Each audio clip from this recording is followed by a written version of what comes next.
In this video, I will show you how to run Replit code in VS Code. So the first step is to open up your Replit application. So as you can see, I have this basic calculator. Now, if I want to take this and run it into VS Code, what we're gonna have to do is to simply click on this button here and we'll find all the files. So as you can see, they are written in JavaScript.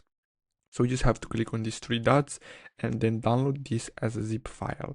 Then we just have to open up Visual Studio Code and then simply drag and drop that folder and it will automatically be added into VS Code and you can run it and make changes to the code.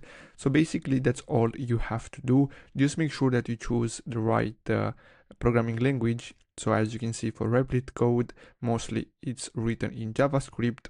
So basically that's all for today's video, guys. I really hope you found this video helpful. Don't forget to like and subscribe. Thanks for watching.